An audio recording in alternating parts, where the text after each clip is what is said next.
And today I have a 2019 Toyota Rav4 with a 2.5 liter engine. We have the code P268115. This is for the engine coolant bypass valve. Very common problems on these Toyotas, also Toyota Corollas, and some other Toyotas too around those years. So in this case, I'm gonna be just installing it because the owner of the vehicle already bought it, so no diagnosis in this case. So let's go ahead and replace it. And here is the code one more time, 268115, pending and confirm, engine cooling bypass valve, circuit short to battery. And before anything, I have just put some piece of clothes and bags right there and some racks because I'm gonna be standing over here. I don't want to scratch the vehicle right there, the body. And I have tightened these hoses here so the camera can have a better visibility here. Disconnect the electrical connector, just press on the tap and pull it out.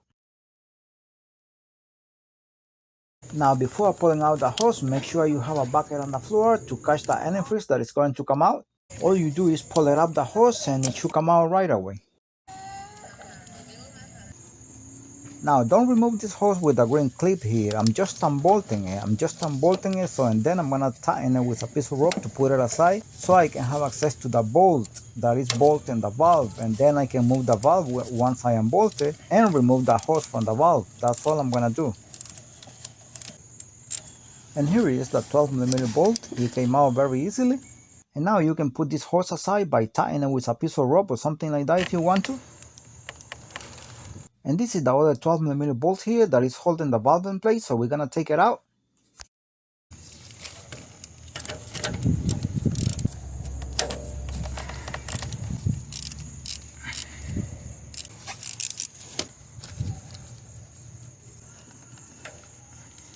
And now I can move the valve with the hose. Now to remove the hose from the valve, just make sure you insert a very small flathead screwdriver between the tube of the valve and the hose before attempting to pull it out, because this hose really gets stuck with the valve. So that's what I do all the time to pull it out.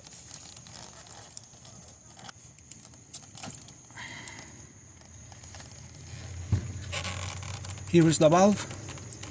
Also, I end up tying this hose, the other hose down there, so it's not in the way here, this one. Alright, the new engine coolant bypass valve here. Hopefully we can fix the problem with this by installing it, and this is exactly the same as the old one. Only thing is this one is from AutoZone, but hopefully works. It's aftermarket. And this is where it's going to go. See the hose right there, see the antifreeze, that's where it's going to go. Alright, and this is all the information I can see on this box for the valve here. This is how I got it, so I don't know.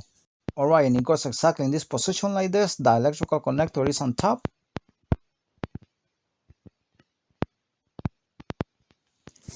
And from now on, all you gotta do is pushing it into the hose. You have to kind of fight because it remains very tight inside the hose. And now I'm gonna bolt it, again 12mm bolt.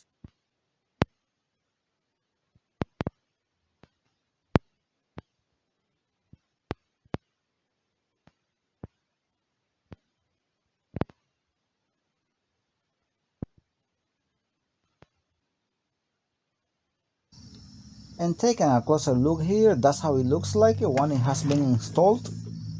And this is the other 12mm bolt here, the one for this hose here. This one, as you can see, we're gonna bolt it again.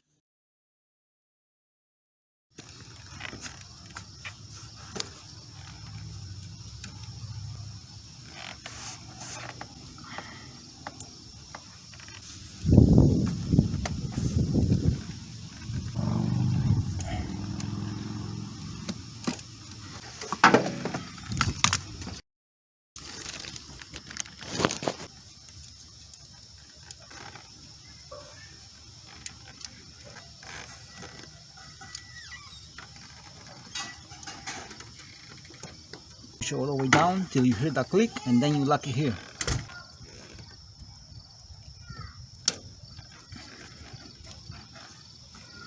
Alright, another thing is that you have to check the level of the antifreeze. In this case, very little antifreeze came out since I didn't disconnect any other hoses except only this one here. I mean not this one, and the one on the bottom, of course.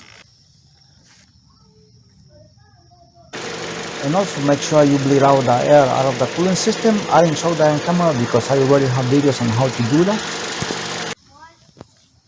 And after bleeding the air out of the cooling system, make sure the cooling level is good before getting the job done. Alright, and always make sure that you check the temperature gauge right there. You have to weigh as much as you can. Make sure the thermostat opens. Make sure also there are no leaks, cooling leaks under the engine, just in case. In this case, everything is fine. And I waited about 40 minutes already and everything is good. And temperature gauge right there, everything is good with that. Alright, job done and everything is fine. The message and the message center and the instrument cluster disappeared already because it was coming on and then went off for 1 or 2 days. Then it will come back for about a week. Forgot to mention that at the beginning. But now it has completely disappeared. So thank God we hit the target because no diagnosis in this case. Thanks for watching this video and God bless you all.